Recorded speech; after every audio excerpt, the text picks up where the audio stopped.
Samantala, matapos umalis sa Dwargen, bumalik si Rimuro sa Freedom Academy upang ipaalam sa mga bata na lahat sila ay pumasa sa pagsusulit at maaari nang umakyat sa susunod na baitang. Kasabay nito, inanunsyo rin niya na bababa na siya bilang kanilang guro at si Tis na ang opisyal na papalit sa kanya sa susunod na semestre. Upang hindi malungkot ang mga bata, sinabi ni Rimuro na ibibigay niya ang mga manga na hinihiling ng mga ito dahil naging maganda naman ang kanilang grado. Maya-maya ay ipinagkatiwala na muli ni Rimuro kay Tis ang mga bata.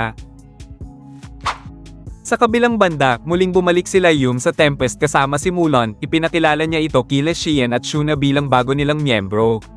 Inakala ni Mulan na may gaganaping festival ngayon sa Tempest, subalit sinabi ni Shuna na pinaghahandaan lamang nila ang pagbalik ni Rimuro. Napansin ni Mulan na kabilang sina Xian at Shuna sa lahi ng mga Kijin, kaya agad niyang naisip na napakalakas ng mga ito. Samantala, inilibot naman siya ni Yum sa Tempest at ipinakita ang masisipag na panday at masaganang pamumuhay ng mga mamamayan. Ngunit nang makita ni Mulan ang mga high-grade potion na ibinibenta roon, napagtanto niyang taglay ng Tempest ang sapat na teknolohiya at lakas militar upang maging banta sa ibang bansa.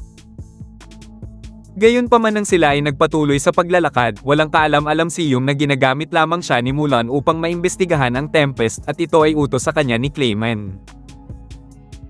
Samantala, kakatapos lamang ng pagsasanay nila Gobta at Grucius kay Hakuro nang madatnan sila ni Yum at Mulan. Ipinakilala ni Yum si Mulan bilang bagong miyembro at ang pinakamalakas sa kanila, dahil dito, nagkaroon ng interes si Grucius na subukang labanan si Mulan upang mapatunayan kung malakas nga ito. Subalit sa simula pa lamang ng laban ay naibaon na agad ni Mulan si Grucius sa lupa. Dahil sa kanyang pagkatalo, tatawagin niyang boss ngayon si Yum, alinsunod sa kanilang postahan. Gayunpaman ay nagpasya rin siyang sumali sa grupo ni Yum upang siya pa ay lumakas. Dahil nasaksihan ni Gobta ang lakas ni Mulan, nagkaroon siya ng ideya na haminin nilang lahat ang master nilang si Hakuro sa isang laban. Pumayag naman si Hakuro, ngunit kahit na tumulong pa si Mulan at nagawang palubugin ito sa Kumunoy, ay hindi pa din ito sapat at mabilis pa din silang natalo. Samantala sa Ingrasya, habang abala ang mga bata sa pagbabasa ng manga na ibinigay ni Rimuro, pinag-uusapan naman ni Mjolnir at Rimuro ang kanilang negosyo. Ayon kay Mjolnir, usap-usapan na sa kanluran ng High Potion ng Tempest dahil sa balitang kanyang ipinakalat. Dagdag pa niya, isa sa mga negosyante ng Blue Moon Kingdom ang labis na nagpapasalamat kay Rimuro dahil malaki ang naitulong nito sa pag-unlad ng ekonomiya ng lungsod. Dagdag pa ni Mjolnir, hindi magtatagal ay posibleng unti-unting maging sentro ng kalakalan ang Tempest. Ngunit kaakibat nito ay may mga bansa ding mangangahas na sirain ang pag-unlad ng Tempest, kaya't isa sa mga bansang dapat nilang bantayan ay ang kaharian ng Farmes. Samantala sa kaharian ng Farmes, ibinalita ng mga opisyal kay Haring Edmares na si Yum ang nakatalo sa Orc Lord, ngunit hindi sila lubos na naniwala rito. Nalaman din nilang kasalukuyang namamalagi si Yum sa Tempest at mula nang maitatag ang bansang ito, kapansin-pansin na rin ang paghina ng pagdating ng mga mangangalakal sa kanilang kaharian.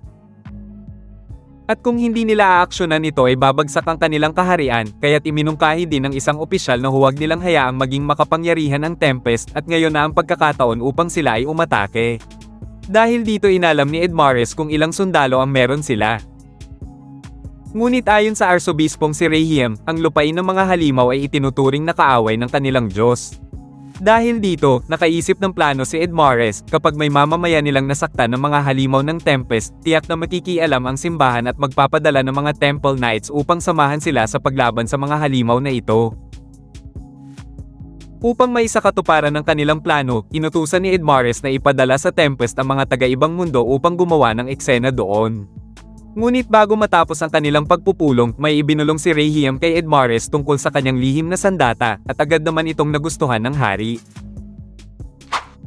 Samantala matapos ipaalam ni Raizen ang utos ni Edmares sa mga taga-ibang mundo, lubos na nagalit si Shogo dahil para sa kanya ang misyong ito ay isa lamang biro, dahil para sa kanila ang slime ay isa lamang mahinang halimaw. Gayunpaman, ipinahayag nila ang kanilang galit kay Edmares. Bagamat binigyan sila nito ng pagkain at maayos na tirahan, hindi nito mapapalitan ng mga modernong luho na kanilang tinamasa sa dati nilang mundo. Subalit para naman kay Kyoka, ito na ang pagkakataon upang patayin ang taong kumokontrol sa kanila at tuluyang makalaya. Samantala habang payapang pinag-iisipan ni Rimuro ang susunod niyang hakbang upang paunlarin ang Tempest, wala siyang ideya sa trahedyang darating sa kanyang kaharian. Sa gitna ng mga nangyayari, unti-unti namang namuo ang pagtingin ni Yum at Mulan sa isa't isa. Napagtanto ng dalawa ang kanilang tunay na nararamdaman, kaya naman ipinahayag ni Yum na nais niyang makasama si Mulan habang buhay.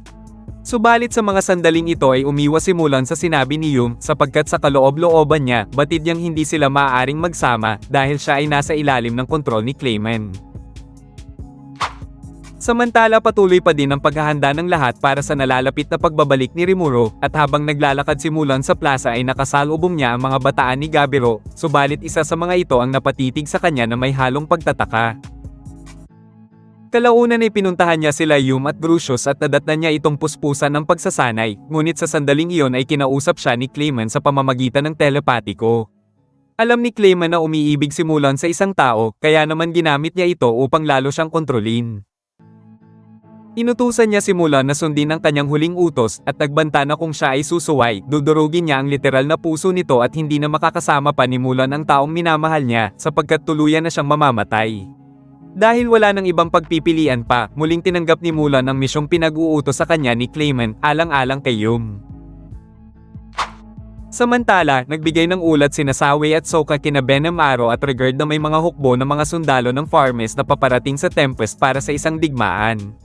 Dahil dito, naisipan nilang ipaalam ito kay Rimuru. Subalit bago pa yon, nakipag-ugnayan sa kanila si Albus at nakiusap na tanggapin ang kanilang mga refugee sapagkat ang kanilang Demon Lord na si Milim ay nagdeklara ng digmaan laban sa sarili nitong bansa. At bago pa man matapos ang sinasabi ni Albus ay naputol na ang koneksyon nito. Sa kabilang pangyayari, dumating na sa lungsod ng Tempest ang mga bayaning ipinadala ni Haring Farmes.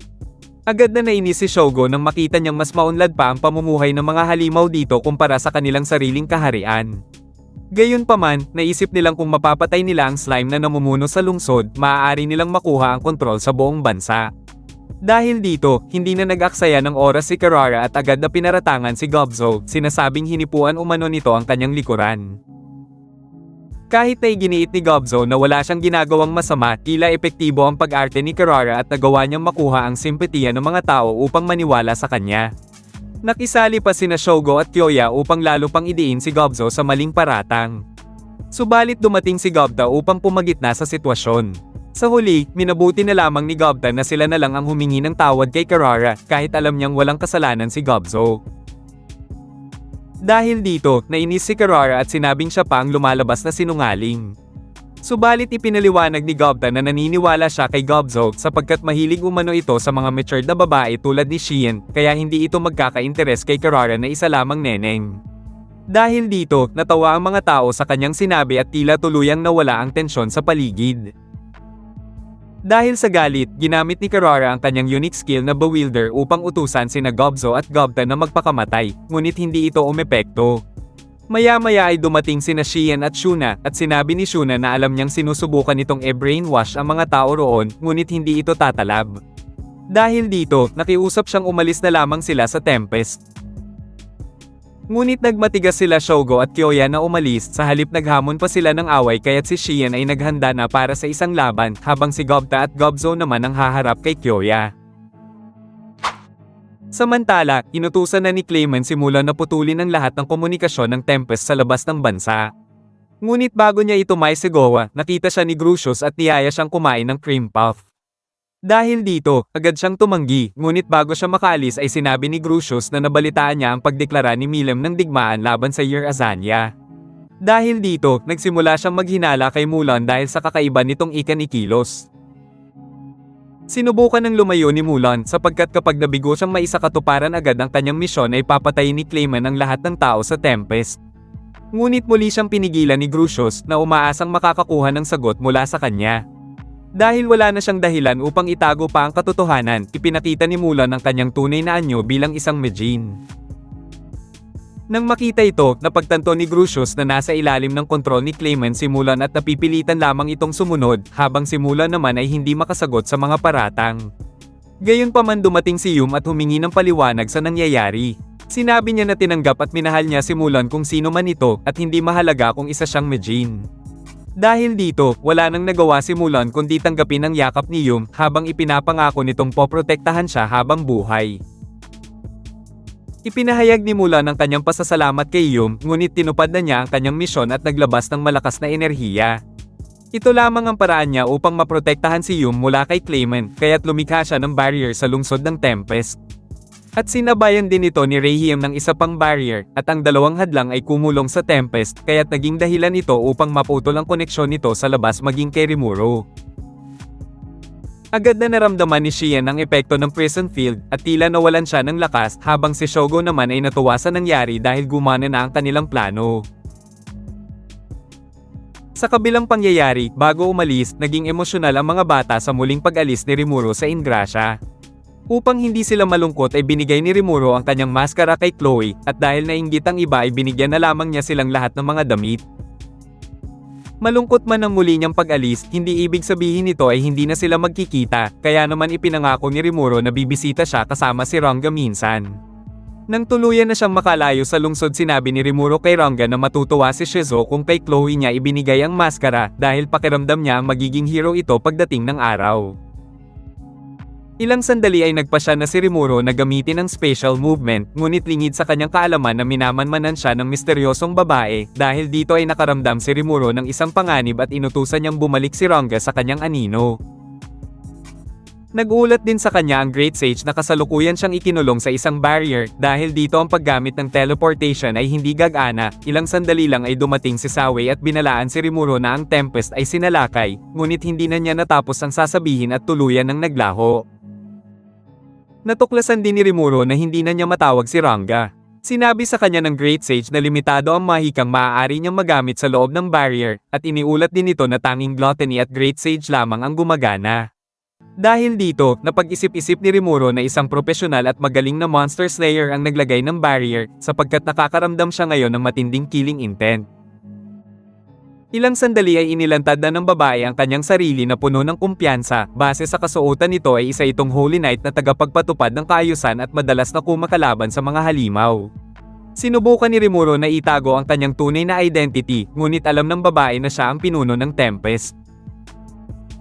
Sinabi ng babae na hadlang ang bansa ni Rimuru sa kanilang layunin, kaya naman kanilang wawasakin ito at pinagbantaan nito si Rimuru na hindi na ito makakabalik ng buhay.